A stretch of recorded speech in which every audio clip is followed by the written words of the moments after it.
All right, now comes the fun part, and yes, I'm calling job searching fun because if you approach it right, it actually can be. Think of it as a full-time project where your job is to sell the most amazing product in the world, which happens to be you. But here's the thing that most people get wrong about job searching when they're unemployed. They panic and they start applying to everything that remotely matches their background. It's like throwing spaghetti at the wall and hoping something sticks. It's inefficient, it's demoralizing, and it usually leads to either no responses or interviews for jobs that you don't actually want. Instead, we're going to be strategic. We're going to treat this like the professional project it is, with goals, timelines, and measurable outcomes. Because the difference between a desperate job seeker and a strategic job seeker is usually about 6 figures in salary and 6 months in timeline. First, let's talk about your resume, because if your resume isn't getting you interviews, nothing else matters. And I hate to break it to you, but the resume that got you your last job probably isn't going to cut it now. Here's what. Most companies use something called applicant tracking systems, or ATS. These are computer programs that scan your resume before any human ever sees it. If your resume doesn't have the right words and formatting, it gets automatically rejected before anyone even knows you exist. This means your beautifully designed resume with fancy fonts and graphics might actually be hurting you.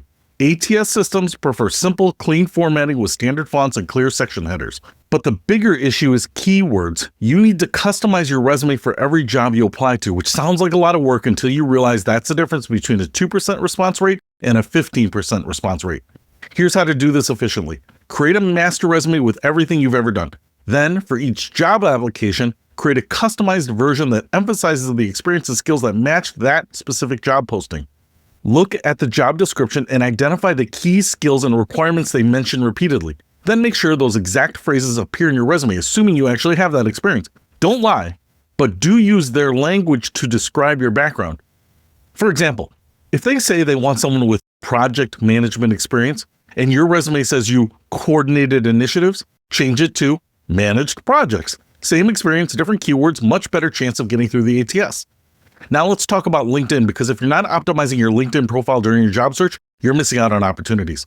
LinkedIn isn't just a place to post your resume, it's a networking tool, a research tool, and a way to get found by recruiters. First, update your headline. Don't just put unemployed or seeking opportunities. Put something that describes what you do and what value you bring. Something like marketing professional specializing in digital strategy, or operations manager with supply chain expertise. Your summary section should tell your professional story in a way that makes people want to know more. Don't just list your job duties. Explain the problems you've solved and the results you've achieved.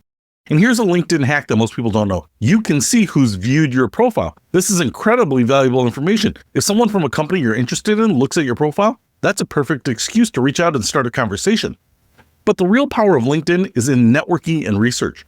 You can look up employees at companies you want to work for, see who you have mutual connections with, and get introductions to hiring managers. Here's a networking strategy that actually works. Instead of asking people for jobs, ask them for advice. Reach out to people in your industry and ask if they'd be willing to have a brief informational interview about trends in their field or their career path. Most people are happy to talk about themselves and their work for 15 to 20 minutes, especially if you make it clear that you're not asking them for a job. But these conversations often lead to job opportunities anyway, because people hire people they know and like. Now, let's create a job search schedule, because treating this like a full-time job means actually working full-time hours. But not all job search activities are created equal, and you need to focus your time on the things that actually lead to job offers. Here's how I recommend breaking down your time. Spend about 25% of your time actually applying to posted jobs, 50% of your time networking and building relationships, and 25% of your time on skill development and personal branding. That might surprise you. Only 25% on applications? Well, here's why. Most jobs aren't posted publicly. The best opportunities are filled through networking before they ever hit job boards.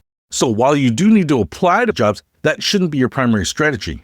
For the networking portion, this includes informational interviews, industry events, professional association meetings, and even coffee chats with former colleagues. The goal is to stay visible and top of mind with people in your network.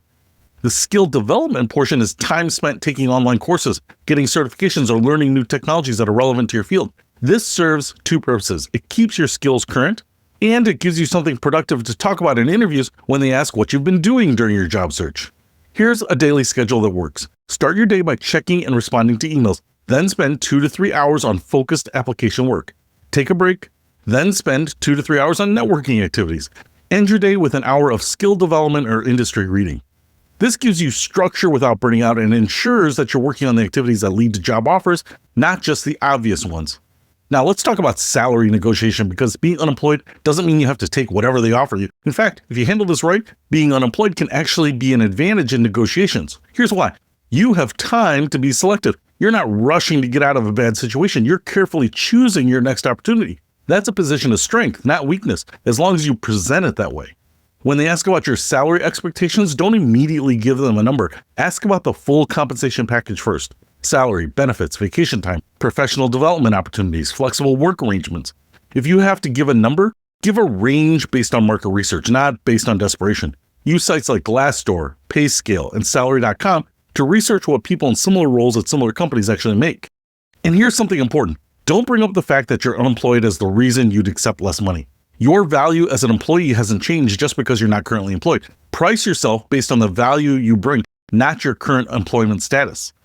Let's talk about interview preparation, because interviews when you're unemployed have some unique challenges. You're definitely going to get asked why you're looking for a new job, and you need a good answer ready. Keep it simple and factual.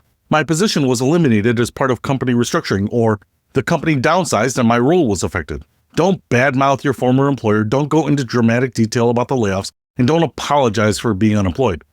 Then pivot quickly to why you're excited about this opportunity. The focus should be on moving forward, not dwelling on what happened.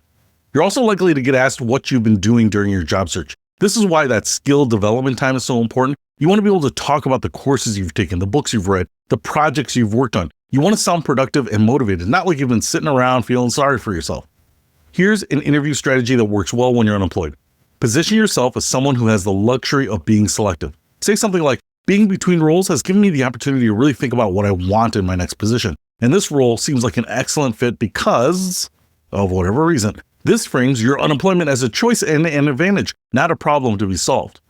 Now, let's talk about managing rejection, because you're going to face more of it than you want. Job searching is a numbers game, and even the best candidates get rejected more often than they get offers. The key is to not take it personally. Most rejections have nothing to do with you personally. They might have promoted someone internally, hired a friend of the CEO, or put the position on hold due to budget changes. Keep track of your applications and follow-up timeline, but don't obsess over every single opportunity. The goal is to have multiple opportunities in your pipeline at all times so that no single rejection derails your progress. And here's something important. Consider temporary or contract work during your search. This doesn't mean giving up on finding a permanent position, but contract work can provide income, keep your skills sharp, and sometimes lead to permanent opportunities. Plus, being employed, even temporarily, changes the dynamic of your job search. It's easier to negotiate when you're already working somewhere, and it eliminates the gap in your resume. Finally, let's talk about using this time wisely. Yes, you need to find a job, but you also have an opportunity here to make strategic changes to your career that you might not have had time for when you were working full-time. Maybe this is the time to make that industry change you've been thinking about. Maybe it's time to target a promotion to the next level instead of just replacing your old job. Maybe it's time to finally make the move to that city you've always wanted to live in. Don't waste this opportunity by just trying to recreate your old situation. Think bigger. What do you want your career to look like 5 years from now? And how can this job search get you closer to that goal? Set clear goals for your search. How many applications per week are you going to send out? How many networking conversations are you going to have? What types of roles are you targeting? And what salary range are you aiming for? Having concrete goals makes it easier to stay motivated and measure your progress. And remember, this is temporary. Every day you're unemployed is one day closer to finding your next opportunity. Stay consistent, stay professional, and stay positive. The right opportunity is out there, and all the strategic work you're doing is going to help you find it faster and negotiate better terms when you do. In our next module, we're going to talk about the mental health side of job searching, because staying productive and positive during this process is just as important as having a great resume. But for now, go and create that job search plan and start treating this like the important project it is. Your next job is out there waiting for you, so let's go find it.